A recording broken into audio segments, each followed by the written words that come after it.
Either you take hold of your future, or the future will take hold of you. Either you take hold of your brand, or the brand will take hold of you. In the old days, your brand was what you made it. In today's world, your brand is what other people will make it through these online channels. And you may be a company of only 50 or 100 people, I don't care. You may employ 1 million, I don't care. It's exactly the same. Every person from now on that you employ at a senior level will do the same thing before they even come to interview. They will type your name into Google and they will read everything they find in the top 100 references. That's what will happen. And either you've made the content of the first 15 to 20 or someone else has. Now, a point was raised about how you can trust comment in the online world. We are only in the first 5 minutes of the first day of the digital world. And so we are only learning. But what happens now? If you make a YouTube video, go to YouTube and watch. If someone comments on your video and ranks your video, that person will also be commented on and ranked. So every person who makes a comment acquires their own brand online. And only the strongest brands are considered to be reliable.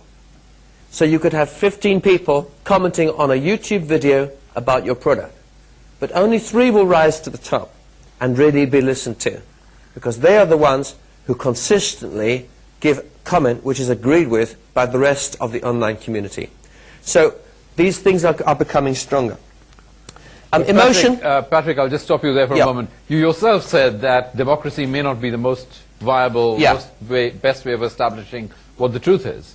That's so just true. because a certain blog rises to the top or a certain number of people rise to the top doesn't mean it's the truth.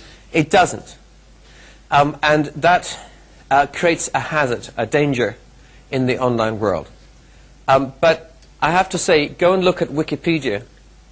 Wikipedia is considered to be almost as reliable as the most professional encyclopedias in the world today. So we can do it. And if you want business opportunities, look at ways to help the online community to find the truth.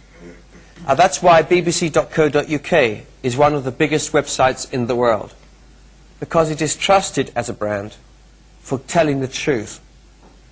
And becoming an authority in your area of work is extremely important in the online world.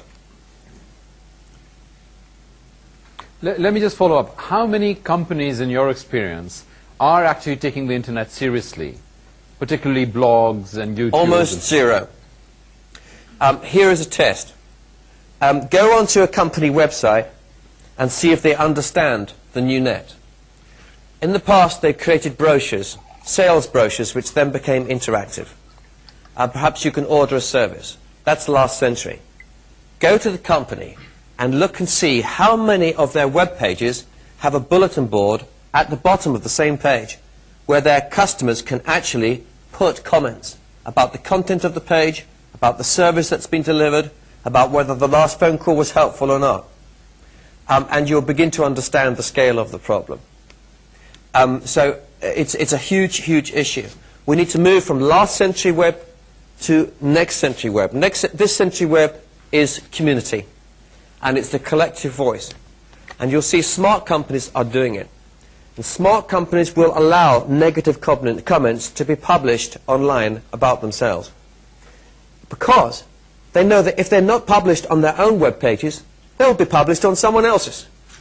But if they are published on their own web pages, one, they can control the timing of the publication by minutes or hours, make sure that at the moment the criticism is up there, the reply is already researched and up there as well. So this is all about managing your own brand, because sure as sure, your clients and customers will communicate what they think about you anyway. So let's make sure it's on your own platform.